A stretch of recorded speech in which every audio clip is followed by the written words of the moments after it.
Coming up today on Eagle Eyes on Tech, you can swear in your YouTube videos now, kinda, sorta. YouTube is using age verification in the US. Activists are pressuring Visa and Mastercard to be anti-gaming, while Mastercard tries to gaslight everyone into thinking that what they're doing is totally fine and not what it looks like. And Gabe went well beyond just getting a gamer yacht. All that and more come today on Eagle Eyes on Tech.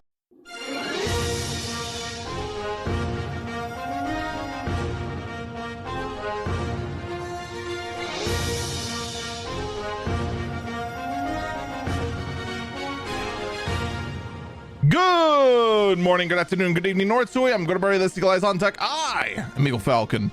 We got quite a bit to talk about today. Of course, the big story this week, and what probably most of our tabs are talking about, is kind of an old story, but it keeps evolving. It has been evolving quite a bit. Of course, we have updates to the situation going on over in the UK and how it is trying to spread. And I didn't even say what the big thing is. The big thing is the fact that apparently payment processors are trying to go ahead and say what is and isn't allowed in gaming. And they're saying one thing and doing another. We're going to get into all that later on. But first, we do have an update involving the Google and Epic antitrust case. For those of you who don't remember this, congratulations. You are a better person, because only insane people remember this. Google was in an antitrust case against Epic in regards to Google's monopoly on Android and the fact that their Play Store had basically a virtual monopoly, not a technical complete monopoly, but a virtual monopoly on the Android platform. And in fact, Google going ahead and allowing people to sideload their own stores technically isn't enough according to the courts, and they have lost their appeal. Now, this was in the Ninth Circuit Court that the appeal was lost. This is now the full circuit court. The next step for Google is to go to the appeals court, see if they will take it, and if they don't, their next, and then if they lose their only remaining step is to go to the Supreme Court, who won't take it at all. Oh, I'm sorry, spoilers. If this does go up to the Supreme Court, they're not going to take it. I don't see any way the Supreme Court looks up at the Google lawsuit and goes, totally. We'll look into that. No, they're not. So what is this going to mean? I honestly can't remember. I'll be real with you. I legit don't remember. I don't remember what the desired outcome of Epic was in this case. Like, I'm sure in Tim Sweeney's dreams, it is that the Epic Game Store is force installed onto every Android phone. That's not going to happen. That's not going to happen. But we may, in fact, see a section of the Google Play Store that allows for additional stores to be installed. I don't know. I'll be totally honest with you. I don't know. But that is how that is advancing. Honestly, let's be totally honest. Most of us that have been tracking the Epic Game Store saga, we don't care about the Google side. The Google side is almost whatevs. We want to see what happens to Apple, because Apple is far more draconian in their control of their app store. And seeing their perfect fortress garden come crumbling down is far more satisfying. What it is. No sideloading, no additional stores, no nothing. Oh man. Seeing Apple have to go ahead and actually allow competition is magnificent. It really, really is. All right, let's talk about age verification. We talked last week about the fact that the UK's law regarding the Child Safety Act, that's the name of the law. I messed up my explanation, but I digress. The Child Safety Act went into effect last week. Okay.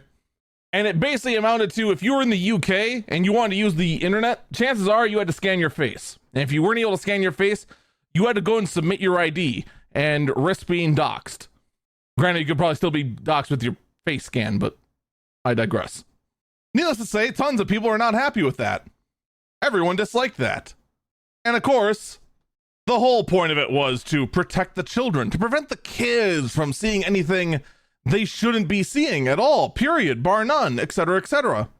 The problem is that it affected pretty much everyone, and anyone who may not look their age, that may appear younger than they actually are, now is just barred from using services they're used to. And keep in mind, the original point of this was to prevent kids from seeing porn. However, because of the broad definition, this affects every website on the freaking internet. And the best part is, the fine for not complying with the law is 18 million Doctor Who dollars. That's a lot of Doctor Who money, or British pounds for who want to call things correctly. There are some websites that have just completely shut down that are based in the UK, just going, yeah, no, we don't deal with anything spicy. I don't want to take the risk. Out. It is actually a law that is actually stifling innovation, and is actually making it so that the only people that are now going ahead and doing any sort of web business in the UK are the mega tech corps. Any sort of small upstarts have been scared away completely. So now what? Well, this now brings us to today, where Australia is widening their teen social media ban to now include YouTube. Anytime you think, oh, well, this little law is just to cover this little thing or that little thing, there's a kind of rule when it comes to politics. You give them an inch and they'll take a mile, again and again and again and again. I can actually think of something in my own local area. The streetcar that no one wants in Milwaukee. There was a grant to go ahead and provide some sort of public transit. And one of the proposals was to make a streetcar that no one wanted. But it's no cost. It's a grant. It's fine. They put it in. Well, it goes nowhere. Well, that's because it's not expanded. Nobody's using it because it's not going anywhere. So then the taxpayers go and pony up to expand it. And they're ponying up to potentially expand it more. While more and more people still don't ride the damn thing. And it just causes problems. Welcome to censorship. Because that's what's going on here. Because you start with something small. A teen social media ban. And quite frankly, considering the state of social media, with Twitter literally inventing and spreading misinformation just to get angry at people for no reason. Markiplier being the victim this week, who was accused of being an AI shill, when in actuality he used AI once on a podcast to ask what consumes more water, ChatGPT or almond farms, and then went on a tirade later to then explain, I've been against AI from the beginning, what the heck are you all talking about? But people on social media just make things up, go and spark outrage. That's how Twitter is. That's how Instagram is. That's how Facebook is. That's how they all are. So, trying to go ahead and say, maybe teens shouldn't be on social media, you can kind of see that. That starts to become understandable. But then to say, hey, teens can't use YouTube, one of the primary sources for all video entertainment. Honestly, with streamers like with Hassan, I'm kind of surprised they didn't try to expand it to Twitch. Just saying. Someone in chat asked, is this a slippery slope? Absolutely. This is 100% a slippery slope. This slope is so slick, it is near zero friction. And here's the thing. You think, oh, it's just Australia. It's just the UK. It doesn't affect me here in the subject nation here. There's a bill in committee right now in the House about this very same thing. And there is talks in the EU. I don't know the exact terms, but there's already talks about a law similar to this being passed in the EU. So this sort of thing is already starting to spread, and this sort of thing needs to be spoken against, because not only is this just a massive push towards censorship, but as I talked about last week, the whole thing about facial skins and companies being required to store this sort of stuff for verification for authentication purposes or scanning government issued IDs, this is a massive security hazard. What happens when that database is breached? What? Is every single adult doxxed? You cannot treat the internet like you would a normal in-person store. You simply cannot do that. I cannot stress this enough. And these lawmakers wanting to go ahead and think that, you know, pick your social media site is just the same as a bar is ludicrous. They are not. And this sort of thing of, oh, but think of the children, think of the children, think of the children. Think of the children is such a terrible excuse. Because think of the children is used as just like this big, massive net to just cover whatever the heck kind of nonsense someone wants to do. We're going to get to that later when we talk about Steam. Think of the children. It's insane. It is completely and utterly insane. Meanwhile, though, on YouTube, there is some benefits, though. You can now swear within the first 7 seconds of your video now. So you can go ahead and say words like and fucking and you can say all those kind of words now within the first 7 seconds of your YouTube video. You will, however, still be demonetized if you use excessive profanity, but now the first 7 seconds rule no longer applies. Someone in chat asked why the first 7. All right, let me explain that. For the longest time on YouTube, there was what's referred to as the 7-second rule. You could not swear within the first 7 seconds. If you said even one swear, your video was immediately demonetized and flagged as being inappropriate, which means that you are not going to be favored in the algorithm. Basically means that your video is dead. Basically shadow banned. That 7-second rule is now gone. That is now being removed as YouTube has realized, oh, that's stupid. You know what I think? You know what I think it is? You know why I think they're removing it? First off, I think it's because no one is monitoring YouTube anymore to see, oh man, is there a lot of excessive profanity on this website? But also I think it's because YouTube is pushing this little feature forward. And that is the fact that Google is now going to be auto-detecting your age and restricting underage users from accessing all the videos. So Google is now going to be using AI to detect whether you are of the age of 18 or higher. And if you are, they'll go ahead and just let you use the entire site. But if you're not, the AI will decide that you are a child and therefore should not see everything. And all you're going to be recommended is Baby Shark forever. The end. And Coco Melon. And that one really weird Russian egg video trying to teach about colors. Computer, shut up. Frickin' Echo device over in the corner just starts spouting off about something. But yeah, that's what YouTube's gonna be pushing forward. Who has complete faith in this? Come on, raise your hands if you have complete faith in Google using AI to detect your age. All right, put your hands down. I can't see any of your hands. You're all lines of text. I don't have cameras in your room. AI might, but I don't. But I'm willing to bet none of you did. Mostly because by its very nature, AI is that AI is unreliable. By its very nature, it is prone to mistakes. It is prone to mistakes to the point where everything involving AI says, do not trust AI. I have said this again and again and again and again. AI, generative AI as a whole, is not ready for prime time. It just simply isn't. No ifs, ands, or buts about it. No one is freaking... AI is not ready to replace anyone. And in fact, the only person that's benefiting from AI is NVIDIA. I have made this analogy time and time again. Do you know who makes the most money in a gold rush?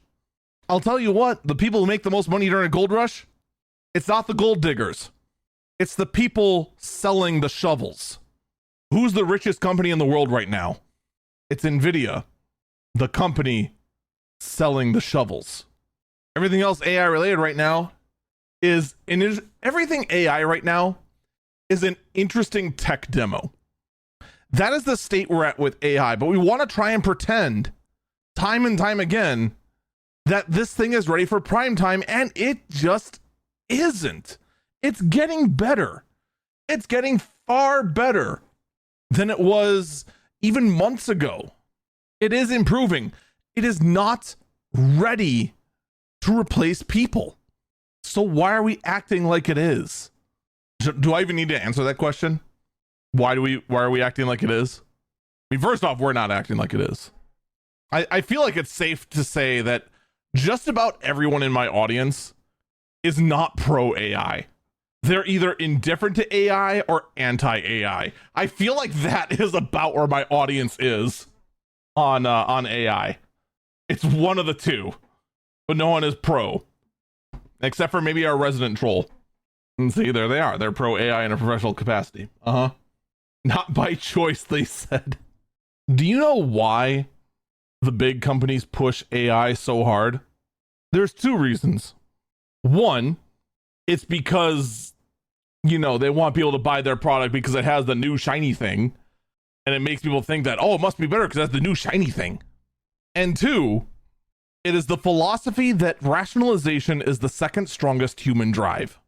They have completely bought in that AI is the new biggest thing and everyone must get involved with this because it is the next biggest thing. And they want to make sure that they go ahead and pitch that to justify their what currently looks like a mistake. That being said, I still have seen AI put to some good use. There is still a YouTube channel out there, runs automated 24/7, specifically just for giving weather forecasts and giving real-time weather alerts. Fantastic use of AI. Has it gone down? Yeah. Has it had a few hiccups? Oh yeah. Is it perfect? No. It's a good use of AI though. Can't expect to have people running that 24/7. Makes sense. Good setup. Beyond that though, it becomes a challenge to find a good use of AI. Needless to say, I can't wait to find out that a lot of gamers are now deemed as teenagers and are now unable to access YouTube. And of course, there's this concerning report when it comes to age verification. It's the fact that security experts are saying that YouTube is a collection of selfies all for the purpose of AI age checks. And people now got to wonder, what happens when you have a breach? Like, what is the question? What ends up happening, though, if this sort of database has a breach? Or that this database is skimmed in any way, shape, or form?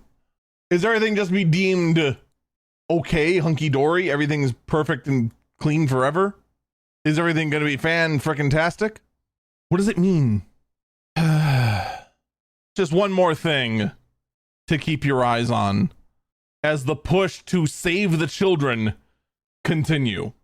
When we come back, we're going to cover more of the save the children sort of mentality, covering what happened with Steam a couple weeks ago and what happened to itch.io very recently. Don't go anywhere.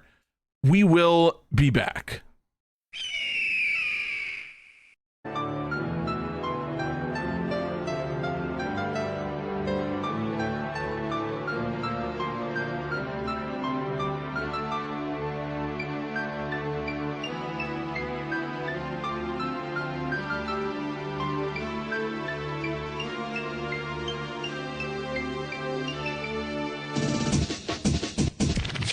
Welcome back, Eagle Eyes on Tech.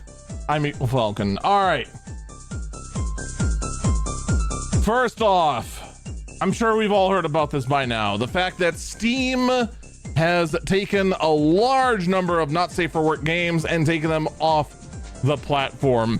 itch.io recently, another platform of PC games, has also de-indexed tons of not safe for work content off their store their storefront browse and search pages. This means if you want to go ahead and find those games, you needed the direct link. Now, itch.io works very differently compared to Steam. Itch.io really is more targeted for indie development and distribution, whereas Steam really is far more of a pure ecosystem. Now, itch.io actually has since now, I don't know if they have put the games back, but they have said that the reason for this is the same as Valve's, that they were pressured by payment providers to remove these games or else. And as a result, itch.io is looking for another payment provider to go ahead and do the sort of thing. The payment providers in question being PayPal, Visa, and Mastercard. What a great oligopoly they are, huh? Not flexing their muscle at all, huh? Now, like I said, itch.io has come out publicly and said that they are going to be going ahead and looking for a different payment provider to support itch.io. And I don't blame them. I don't think anyone blames them, really. They want to go ahead and make sure they are as open a platform as can be. Now, what started all this? All right. That's the question on a lot of people's minds. What started all this? All right. I want to present you to the cause of all the problems. An Australian annoyatron by the name of Collective Shout. Now, PayPal, Visa, and Mastercard all have the policy of not supporting transactions that violate the law. Otherwise, they are pretty much open book. Visa and Mastercard especially. PayPal's a bit more wishy-washy. They have a bit of a history of flexing their opinion on people. But basically, Collective Shout, this Australian group of Karens that really need to shut up, wanted to go ahead and put out a massive letter to the president of PayPal, the chief executive officer of Mastercard, the CEO of Mastercard, CEO of Visa, the CEO of PaySafe, the interim CEO and president of Discover did not know they were between roles there. The president, CEO, and chairman of the Japan Credit Bureau, and their whole thing was about their corporations facilitating and profiting from, and I'm going to censor these words here because I don't know how other audio podcast platforms deal with these sort of terms. Profiting from incest and child sexual abuse game sales. Trying to go ahead and claim that games like No Mercy on both Steam and itch.io, the players assume the persona of a man who, well, they're trying to go ahead and paint this game as the worst. I don't know. I know nothing about this game, No Mercy. Unfortunately, I really don't. The thing is that they have one problem with one game. All right, fine. Why did the other 50, 60, 70, 80,000 games have to go down with it? There's a couple of indie developers who had just safe for work platforming. A little platformer shmup deplatformed in this massive wave. These absolute buffoons go ahead and put out this letter that I can't even read on many platforms because of the way it's written, specifically for maximum shock value to go ahead and get their way so they feel like they can throw their weight around. And that's the only other way I can show this or look at this, because they're trying to claim that all these games, they're going ahead and say hundreds upon hundreds of games featuring incest and child abuse on your platforms, and these are in direct violations of the law. I know you're lying on dozens of accounts. Dozens. And the moment these clowns were called out on it, they have locked their social media and are trying to go ahead and put their head in the ground and try to play the role of a scared emu. This is the cause of all the problems. These people and their letter to all these organizations. Now, many groups are trying to push back. Steam has put a statement out. Well, actually, they put a statement out to MasterCard. Japan has gone back and fought back saying none of this is true. And this is absolutely insane. Now, again, it is quite possible that this game, No Mercy, is in fact, exactly as they say. But I know many, many, many others are not the case. And in fact, it's now causing actual major backlash against Mastercard and Visa for their moves in removing these adult games. And again, I want to stress again, there's a lot of non-adult games that were caught up in this. I want to stress that greatly here, because you can all go ahead and go, oh, well, it's just the adult games. It's just the porno games. Oh, it's just the gooner bait games. Who cares? They should go out and touch grass anyway. They got a safe for work shoot 'em up platformer removed from Steam. It was the safest and most innocent thing out there. The only thing that it was guilty of was having a gun in it, which, spoiler alert, half of all video games have a gun in it somewhere. So yeah, I hate to break it to Collective Shout here, who's trying to go ahead and be all like, oh, we're all for women's rights and everything. Bull pie. If you were actually for what you said you were about, you would have been specific. And you know what? You would have gone to the hosting platforms and pointed out, hey, these games go against the platform's terms of services, because the kind of crazy, insane insinuations you are pushing out there are against Steam's terms of services. They're against itch.io's terms of services. They're against virtually everyone's terms of service. So cut the crap. I have no sympathy for this group. I don't care how much good they might have done in the past. You've gone out of your way to cause all the problems in the world for gamers. I mean, look at it this way. You go ahead and have this group try to go ahead and put in massive censorship rules that are just widespreading and get tons of friendly fire on major gaming platforms. Between that and every country now apparently trying to go ahead and pass a think of the children law, what's going to be left for kids to actually do? You can very quickly see this in just a couple of weeks spread wider and wider and wider and wider. When does it stop? And I'll tell you what, Visa and Mastercard, you deserve the backlash. You really do, for looking at such an inflammatory letter and immediately trying to go ahead and throw your weight around. You do deserve the backlash. I have no sympathy for any of these companies. And I'm usually the one trying to go ahead and say, all right. Let's look at this from both points of view. In fact, let's go ahead and look at this from both points of view. Let's look at the statement from Mastercard. Mastercard has put out the following statement.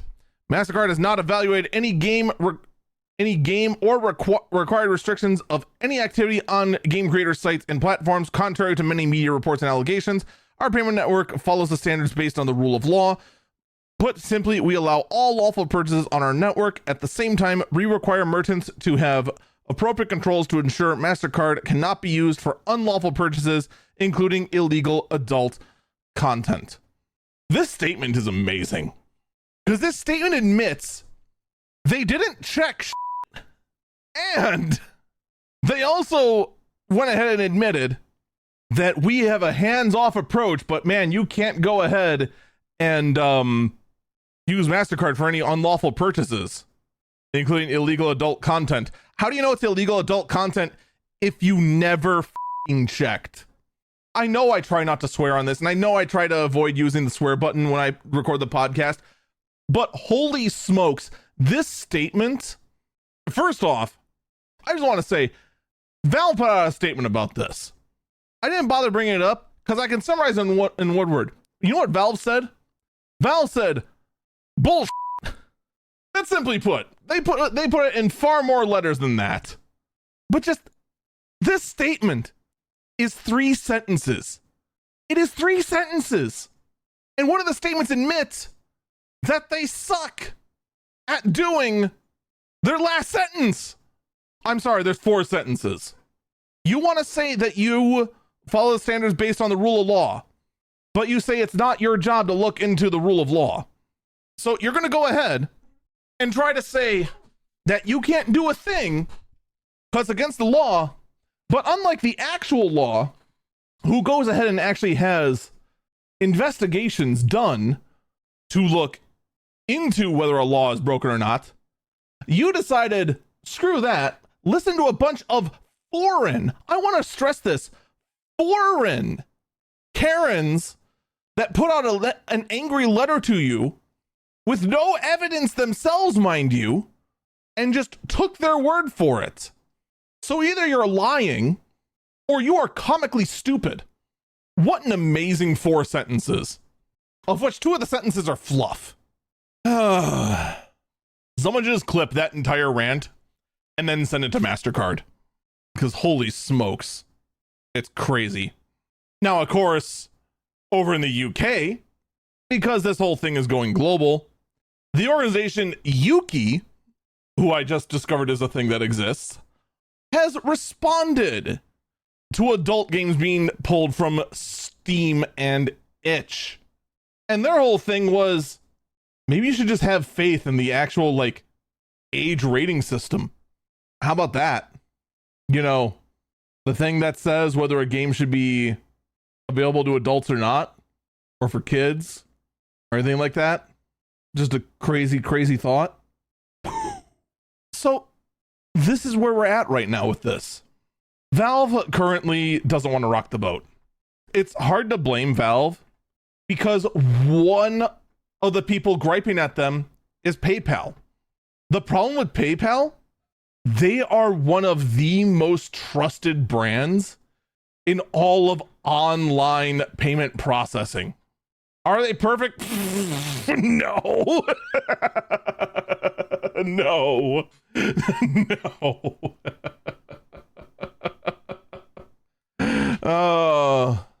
I haven't checked to see if I've gotten my $500 back from someone from a team viewer trying to scam me out of $500. I haven't seen if I gotten that back yet.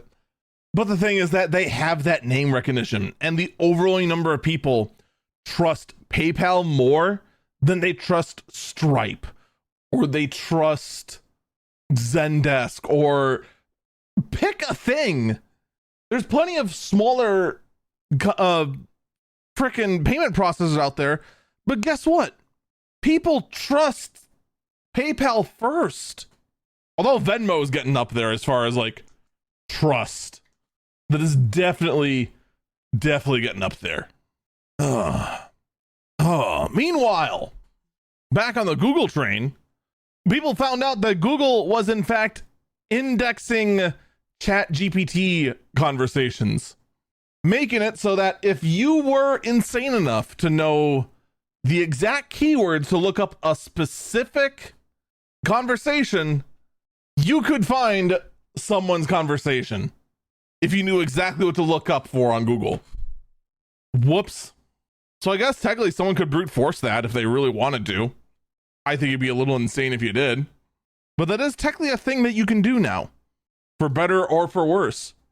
But it's also just kind of funny, the grounds of AI is so secure, they thought. It's all private, they thought. In fact, since it's all indexed, all someone has to do is brute force the ever-loving crap out of Google for commonly used ChatGPT-isms and potentially make an entire database of all indexed ChatGPT conversations. Whoops. That's probably not going to be good. Well, that's borderline someone else's problem now, isn't it? AI is perfect, though. Don't let anyone think otherwise. Meanwhile, here's something that people are eager for, maybe. Amazon has the Echo system, also known as Alexa. Yeah, I'm going to be nice and actually not try to trigger your Alexa, which I just did. Alexa, play Eagle Eyes on Tech. Now I'm evil. All right, anyway, enough of that. The Alexa Plus, the AI-powered version of the software on these smart speakers, is slowly starting to roll out. And of course, the power of these data centers is very, very costly. Very, very costly. Prohibitively so. So of course, for the most part, Alexa Plus is just going to go ahead and have no fee to start with. As long as you have, Prime. Down the road, though, that'll be a different story. They're going to want you to pay. And one of the ways they're debating how you pay is by including ads in your AI-generated conversations. Doesn't that sound amazing? Who doesn't want that? Who doesn't want ads in their AI-powered conversations? Doesn't that sound like fun? Doesn't sound so wanted at all? Doesn't that sound great? I believe the correct phrase you're looking for to describe your actual desire for this is dictionary is unsatisfactory to express the level of disgust I have for this feature. Zone Chat says many people choose ads for a free service. Here's the problem. Do you want ads in your answer? And keep in mind, this is a paid service. You still need to pay your ever-growing Amazon Prime fee. That is still required. Plus, I want you to think about this for a minute. When you start introducing things like ad money into a question service, what is stopping the service from going ahead and recommending someone who paid Amazon the most? You ask it, what's the closest haircut place to me? Because I definitely need a haircut. I can start doing emo comb over. It's time to get a haircut. You ask it where the closest place for a haircut is. It recommends you go, in my case, it'd be close to frickin' 15 minutes away for someplace like a Supercuts, as opposed to the little mom and pop place down the street, also listed as a haircut place. Someone in chat says, sounds like Google. You know what the difference between Google and that is? Google gives you a list. That's the difference. Yeah, Google will go ahead and have the sponsored links at the top, but Google will get you the correct answer after the sponsored list and the regurgitated garbage that is the AI result after that. The notion of ads on something like a smart speaker, if it's going to be incorporated into the answers, is atrocious. Someone in chat says one of Amazon's biggest profit centers is ads. You can see this happening. If this happens, it will be the death of Alexa. The trust will be gone. The trust is already waning because the device has not seen support and has been showing its age for, almost a decade now. Heck, the amount of support and the amount of bit rot that my own has had has gotten it the nickname the idiot puck because updates are so infrequent to this live service device. Because I'll tell you this right now, the thought of getting a smart speaker for $35 to $100, depending on how good of a smart speaker you want, to then also pay $100 whatever it is, what is it, $160 a year or something like that, for it to go ahead and push more ads. You try to tell your customers to swallow that pill. They won't. Now, if you want to incorporate ads on, say, the Echo shows, have like a little thing that shows up once in a while on the screen, I could see that. That's pretty dystopian. It's pretty, that's pretty cyberpunk Night City dystopian megacorp stuff right there. But I could see that. If they start incorporating ads into the answers themselves, it's dead. It's just straight up dead.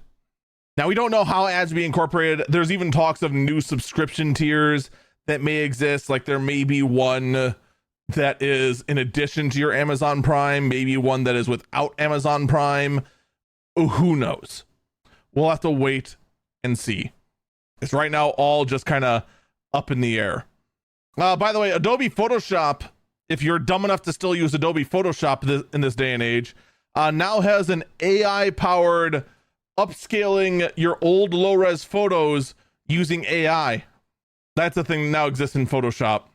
The only reason why I say if you're dumb enough to use Photoshop is just because the subscription model for Photoshop now is so freaking predatory. Oh God, it's so awful. Like, why?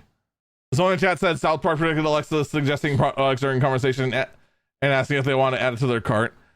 We've had that happen here a couple of times. For those who don't know, my own Twitch streams, we have an Echo Dot hooked up to the mixer so that I can ask it questions and people on stream can hear it very, very clearly.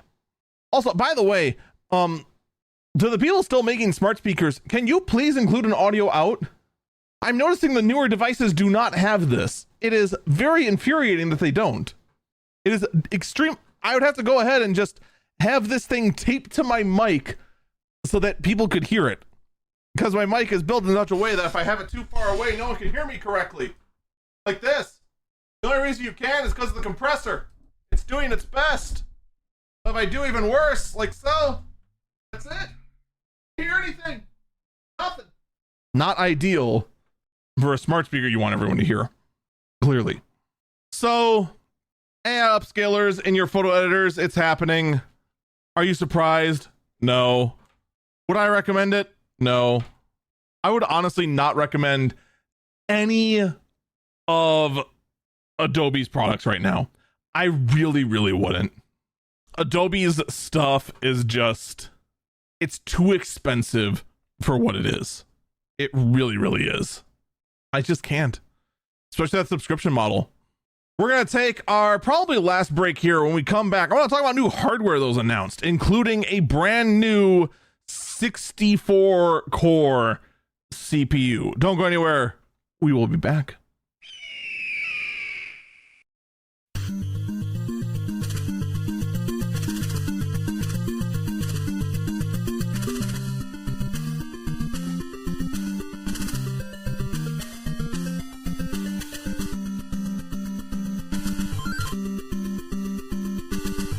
Welcome back, Eagle Eyes on Tech. I'm Eagle Falcon. All right, so AMD has pushed out their latest in I Want It CPUs.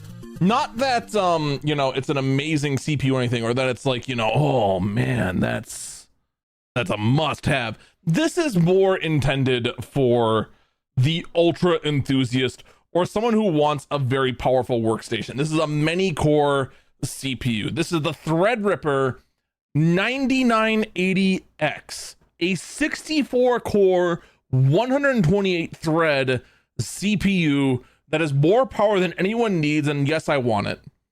I very badly want it. It's $5,000. I can't afford it, but I want it. I really do want it. Do I have any purpose to want it? No. Can I use all that power? No. Do I want it for the same reason that a car enthusiast wants some kind of V12 sports car behemoth that they're never going to go ahead and drive over 80 miles an hour without risking getting pulled over? Absolutely. But no, this is going to be more targeted towards your prosumers, people who are building a workstation at home or want a workstation for the office. This is intended for professional use.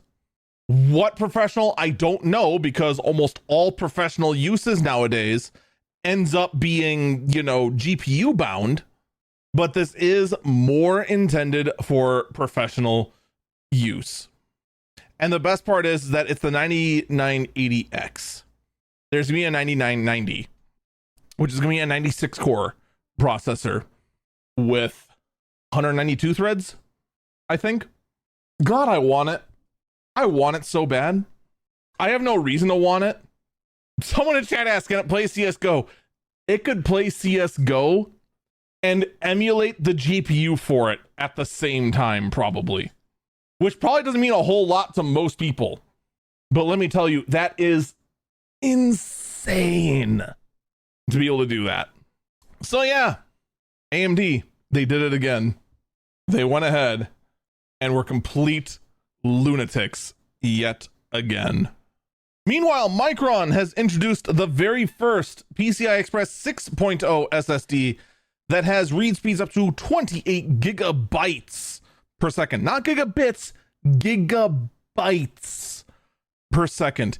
It can read the entire contents of Call of Duty in 5 seconds.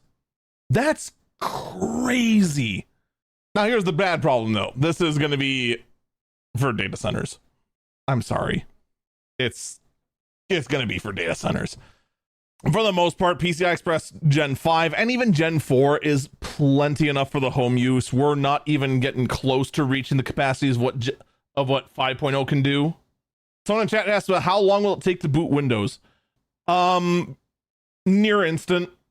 Odds are the UEFI and the pre-boot and the post setup of your computer takes longer than the boot process of Windows. Now, if you're talking about when Windows fully boots and when you can finally use the computer because you have so much bloat on your computer, well, that's going to vary based on the amount of crap you put on your computer. Yeah, I hate to break it to you. That Razer Chroma software you installed and those 3 extra antiviruses I told you not to install because the one you had before was perfectly fine, and Rainmaker, and all those pretty things in your background, and Wallpaper Engine, all the other stuff that has your computer take 5 minutes to boot on a RAID 0. Yeah, that's slowing everything down. I hate to be the bearer of bad news, but for the most part nowadays, the biggest factor in how long it takes for Windows to boot is the user. The metric of how long does it take Windows to boot it's been dead. It's been dead for a hot minute. Unless you're still on like a SATA SSD or God forbid a hard drive. I hope you're not booting off a physical hard drive. Oh God. Even my storage server went to SSD. Not very good SSDs, but even it went to SSDs. But no, these are going to be specifically for servers. They're going to be on U.2 connections. They're going to be intended for large data centers, all that jazz. Yep, don't expect this. Don't expect the glory of being able to read all of Call of Duty in 5 seconds. Not that it would matter. The I.O. on your CPU would take longer to process all that data anyway. Someone in chat said they're booting from SCSI. Stop. You are not booting from SCSI. Stop lying. You are lying to people. You are not booting off old school SCSI. You stop your lies right now. NVIDIA has leaked out the capacity of their N1X SoCs that are going to be for ARM-powered laptops that are expected to have as many CUDA cores than RTX 5070. So I expect to perform as well as a 5050. What? I've seen how NVIDIA hype has worked this season. Whatever the NVIDIA hype is, take it down 4 notches. They want to go ahead and say that a 5070 is the power of a 4090. Take it down 4 notches, and you'd have the correct answer. The 5070 is actually the power of the 4070. I am still surprised there is not any kind of false advertising lawsuit, because what they're claiming, what the actual end results are, and what people are able to get in the real world based on what they are actually putting out is insane. And before you go, no, you don't understand. The AI frames, the fake frames that the image are measuring up to their claims. You know what the best part is? They're not! They really aren't. The actual image frames that they're touting as the big selling point of the 5000 series, the AI frames that fill in the gap, the generated frames, even with those, a 5070 doesn't match the performance of the 4090. Not even close. And that's the grossest example. Spoiler, it turns out that pretty much every single card failed to meet its expectations. Every single card in this generation is overpriced and underperforms. So why the heck should I believe that the CPU, the SoC, is going to be any different? We'll wait and see. Granted, these words aren't coming out from NVIDIA. They're based on a leak. But here's the thing. If you found an NVIDIA leak, it means you were meant to find the NVIDIA leak. They put that out there. Guarantee it 100%. I don't want it to be true. You don't want it to be true, but it's true. Meanwhile, though, if you want to go ahead and use more image frames, Intel has updated their image frame solution, the ZESS2 upscaling. That's been updated and now increases performance by 10% artificially. Yay. There's that. And on top of that, China, specifically Lizuan, which I most likely mispronounced because it almost sounded French and this is Chinese, has put out their first 6 nanometer gaming GPU with DirectX 12 support. This is the 7G106, a name that is so easy to remember that I already forgot it. So the 7X108 is over here supporting Vulkan 1.3, OpenGL 4.6, OpenCL 3.0. However, it does not support real-time ray tracing. But it does mean that because it supports all these normal protocols, including DirectX 12, Vulkan, OpenGL, and OpenCL, the 5G209 can go ahead and pretty much plug into any computer and work as long as you have the drivers. This isn't some sort of weird proprietary thing like we've seen normally out of China that's just like, yeah, it can in theory work, but you got to use our weird proprietary thing. It's actually using standard protocols, which is what makes the 4X 469 such a impressive GPU. It is a sign that China is catching up in the GPU space, which, look at the GPU space right now.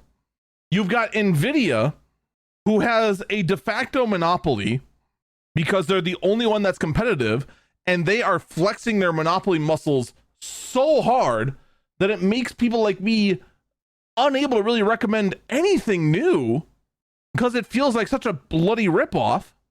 You have AMD looking up at NVIDIA's monopoly going, no, okay, I'll go ahead and go with outrageous prices, and being as equally anti-consumer.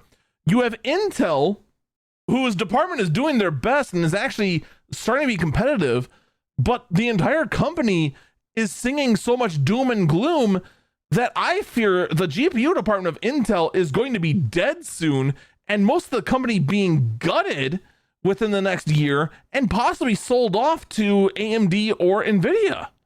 Are we really going to go ahead and root for random weird Chinese company that's trying to go ahead and, on the grounds of Chinese patriotism, lessening their independence on everyone else, despite the fact that China already holds everyone's economic balls? I don't know. This has me very, I don't even know what the right word is. Like, what has happened to the GPU market? We used to get excited. We used to be happy when there's new releases to see what technology can do. Now it just feels even further and further out of everyone's grasp. And you know what's made things even worse? It's no longer just the PC gamers watching everything become unaffordable. The console markets are now doing it too. The Nintendo Switch has now updated their pricing, not for the Switch 2, mind you, for the previous consoles.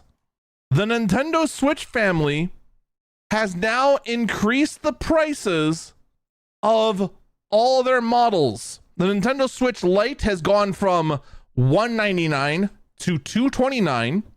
The Nintendo Switch has gone from $299 to $339, and the Switch OLED has gone from $349 to $399. In addition, various other accessories have increased in price, including the Switch One Joy-Cons that are now $100. I saved up my allowance to buy a Game Boy Pocket for $50. I was super happy when I could go ahead and get games for it for like $25. This is insane. This is absolutely insane. They increased the price of an obsolete console. These are obsolete consoles. I want you to think about that for a second. These are last gen obsolete consoles. Well, Eagle, you don't understand the politics and the tariffs. No. There's already been a deal struck with Japan. There's no tariffs in play with Japan. That issue is off the table. Do you know what this is? Well, for one, it's greed. This is greed. This is them fattening their bottom line. But also, you know what this is? This is justifying the $450 price point of the Switch 2. Because before, it was a $100 increase to go from the highest end Switch to a Switch 2. Now, it's only $50. I bet you that's their thinking. Someone in chat says 15% tariff next week. Prove it. Yeah, no, this is Nintendo just showing when push comes to shove. All right, apparently there are actually 15% reciprocal tariffs. A person in chat actually did provide the goods. Taking effect as of August 7th. This is getting ahead of that. All right, well, that could very well be the case of it. I'd also want to know, you do not always got the goods. Shut up. Person in chat, I've always got the goods. You do not. The amount of nonsense you have produced specifically is immeasurable. Mr. Chromebooks are the future. Shut up. There has never been a more untruthful statement said. All right, so this actually might be tariff driven. That sucks. I'm not even gonna bother going down the tariff rabbit hole again. I have said again and again and again that the whole tariff war is stupid. I feel like saying it for an 18th time is beyond redundant. But here, answer this one. Why is there a TikTok Pro app being launched in Europe with a built-in charity program? Someone in chat asked, is that price specifically for US or any UK and EU pricing? That is actually a very good question. Oh, and I think it's going to automatically geolocate me and just pull me to the US site. I'm going to be weird about it. The Nintendo Switch launched at $279.99 Doctor Who dollars. It is now available for $259 Doctor Who dollars. It does appear to be US only. So in fact, yeah, it does. The tariffs that I'm actually really surprised that first off, I'm surprised the price is down from the launch day for starters. But I'm also surprised that none of my sources were talking about this. Cause God, so many of the tech outlets look for any excuse to blame tariffs. I am actually legitimately surprised they didn't go ahead and look for any reason to do that this time, when it actually is, from what we can tell, exactly that. It looks like it actually is driven exclusively by reciprocal tariffs. That's surprising. In any case, TikTok Pro in Europe for built-in charity, so you can go ahead and buy junk and support the Sunshine Program, which supports charitable organizations. TM. Not that it matters, because soon you're going to have to go ahead and sit. Dude, I want you to think about this. If the EU actually does adopt the same despised law as the UK, can you imagine having to send a scan of your face to TikTok? Oh, God, I can't think of anything more terrifying. But yeah, I mean, it's a weird choice. I don't know who this is for, to earn a virtual currency to donate to generic, unspecified charities, but yay, I guess. Someone in chat said it's the same app using their Final Fantasy character. I actually forgot to include that in my rush to get the prep done.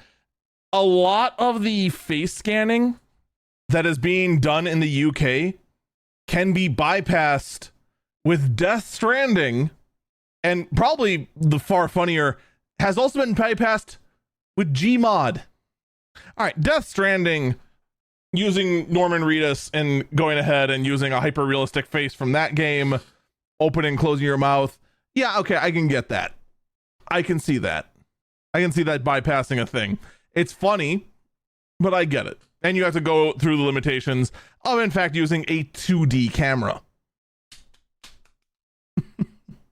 What's your excuse in Gmod? Would a stick figure work? What if I have, like, the image of Popcat? You know that cat meme where the cat just goes... Will that work? Like, this thing has just been notoriously bad at doing its one job. It is stunning. By the by, Microsoft has decided to launch a new laptop, a new Surface laptop for people to enjoy, specifically for Smurf lovers to enjoy. I don't know who wants this. I don't know if there's a Smurf movie that is coming out that no one's really talked about, but yay, I guess that's a thing that exists. It's rocking the Snapdragon X Plus CPU with 16 gigabytes of RAM, 512 gigabytes of storage for $1,000, which I assume it's that cheap because you have to suffer with the fact that Smurfs are laser printed onto it. Have fun with that. Meanwhile, though, Gabe Newell has reached new levels of not caring about the world. Like, Gabe Newell has already kind of just like isolated himself onto an island in like New Zealand, and I am convinced he is either like not involved with Valve's operation at all, or operates remotely like once a week via Zoom and just enjoys the world's best hermit life out in wherever he's at.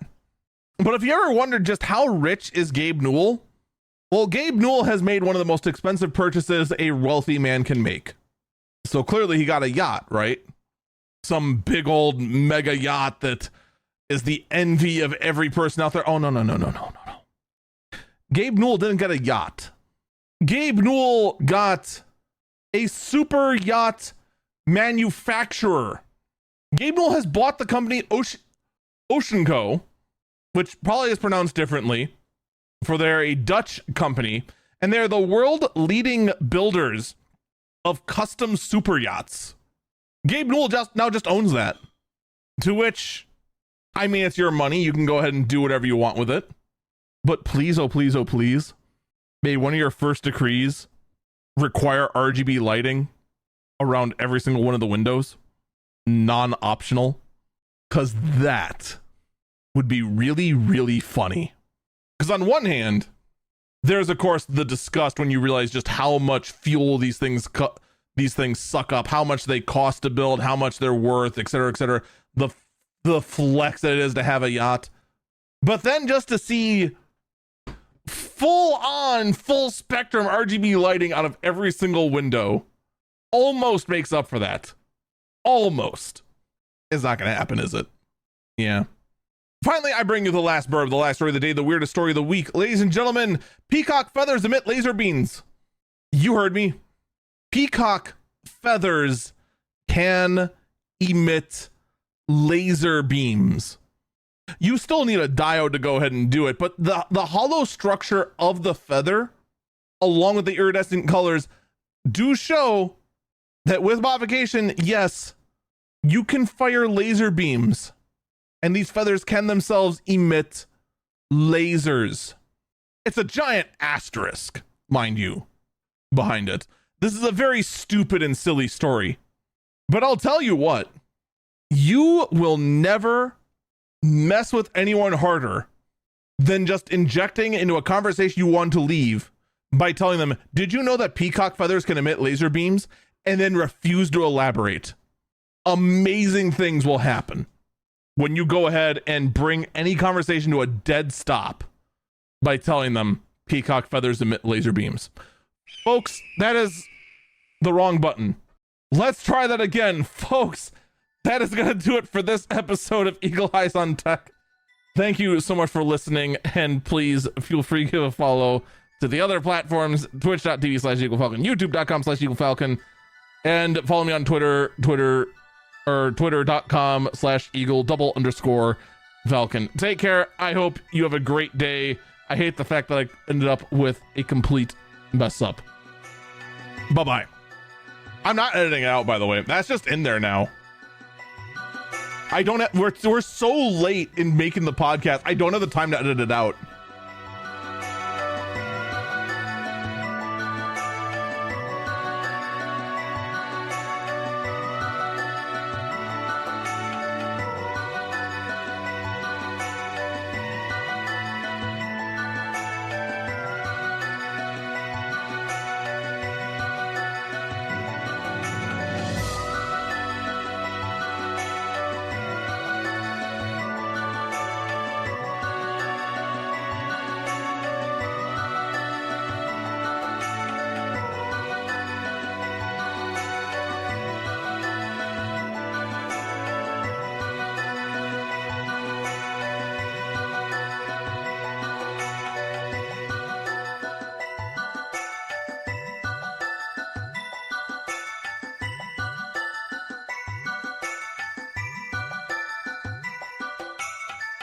Now the next question comes: how much more work needs to be done for peacock feathers to emit damaging laser beams?